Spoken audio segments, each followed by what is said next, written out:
This is AndyTube, and I'm still dismantling the Singer Model 503A, and I have taken off the Needle Bar Vibrating Bracket, and that's the end of the Needle Bar driving arm you see right there.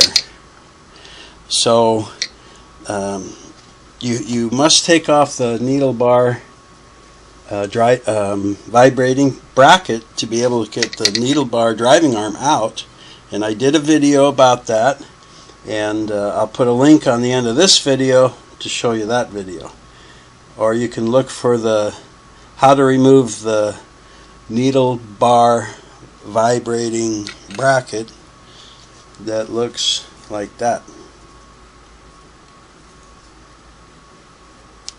Okay, so let's get up here on the top where that is, and what holds this, you may be able to see that.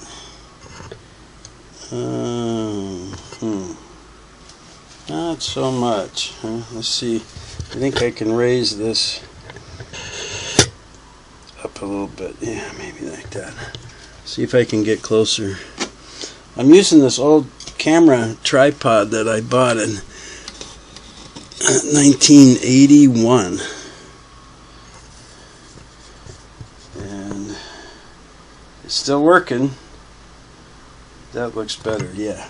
So I had put this rubber band around the other end of the driving arm, needle bar driving arm, and just wrapped it around the pattern selector parts here so that it wouldn't fall out or dislodge while I was taking out that vibrating bracket. But once you get the vibrating bracket out, this is just so easy. You want your width selector to be at 0 or straight stitch, and it's probably better if your needle position is center. But let me take off this rubber band, and so maybe I should turn this a little bit. You can already see how loose it is. You just pull it towards the nose of the machine and then lift up that end and then pull it back out of the nose. Okay, so there's nothing on this end that screws or bolts, only that hinge pin up in the front where it connects to the needle bar vibrating bracket. Okay, now you see this this ball, I don't know, what would you call that? Ball joint, I guess. Ball joint. That fits into a socket on the bottom of the pattern selector. And I can see I got to rig this camera up better to show you how to put it back in. That's how you take it out. That's all it is to take it out, you know. And then you can clean it. You can see it's got some little, like you can screw this a little bit to adjust it, and these, but I don't do any of that. I've never had to do that, and I don't recommend that you mess with those. Okay, but let me set up the camera a little different here, because I want you to be able to see down inside here where the socket is that you put that in, and then there's a lever that, you know, has to slip on the back side of this, and a lever to slip on the front side. So the levers are kind of like that, and that's what helps rock it back and forth. Okay, so I'll be back as soon as I figure out a better way to get a view on this. I think this angle will work to show you how to put this driving arm back in. So this ball joint, I remember now it's actually called the ball pivot, and it goes into a socket down there on the base of the pattern selector right there. And if you look in there and you don't see it, maybe move your stitch width lever back and forth and you will see it come around there, and you can leave it in the center there.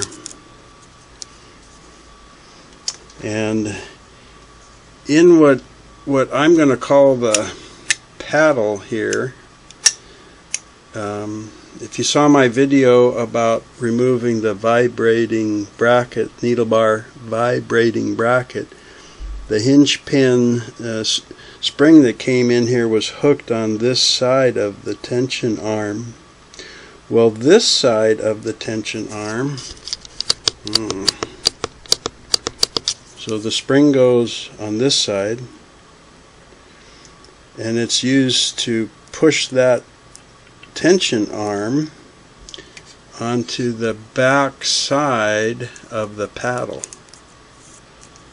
So when you put this driving arm back in, the tension arm has to be back here. And whoops, I had it upside down there, sorry. And you can see that gray line right there? That's a wear mark from that driving arm. So when you put it in, you have to get it down there and kind of maneuver it so that that tension arm ends up on the back of this paddle. And there's another tension arm here that is on the needle position mechanisms and things like that, but there's a lower pointed tension arm right there, and that is what puts the tension on the front of the paddle. And you can see the shiny or gray wear mark where that tension arm rides on the paddle.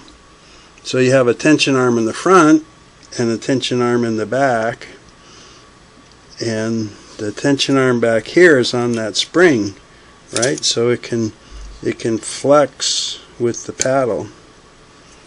Okay, so I'm just going to move that tension arm to the left a little bit, and I'm going to see if I back out maybe now a little bit. I'm going to put the needle bar driving arm down into the nose of the machine, where it'll later connect with the needle bar vibrating bracket. And then I'm going to drop the end back here, and I'm going to drop it in front of that little driving arm right there. Pretty tricky, eh? See how I got the paddle in front of this driving arm? So later when I put the spring, it'll push that paddle right up. Now I need to maneuver it now so that that ball pivot goes into, there it goes, into the socket that's built into the bottom of the pattern selector. Hey, look at that. Back out a little bit now. So that looks very good. It looks weird, doesn't it? Just kind of flopping around in there. But once you put the vibrating bracket back on the end of it out here, oh boy, I got that really tight. I can't. Once you put that vibrating bracket back here on this end, and you put that spring between the hinge pin and the tension arm, it'll hold this arm perfect, just right in place. Okay, but in the meantime, you see, that's why I kind of slip a rubber band around it here, just because I don't want that pivot, the ball pivot, falling out of the socket on this end, while I'm up front and go to put the vibrating bracket back on there. Makes sense, right? Okay. So again, once you have your vibrating needle bar vibrating bracket removed and everything, that's when you can pull out the driving arm and take a look at it and clean it and so forth if you want. Okay, and you can't get that out without taking out the needle bar vibrating bracket, to the best of my knowledge. Okay. Yay, hey.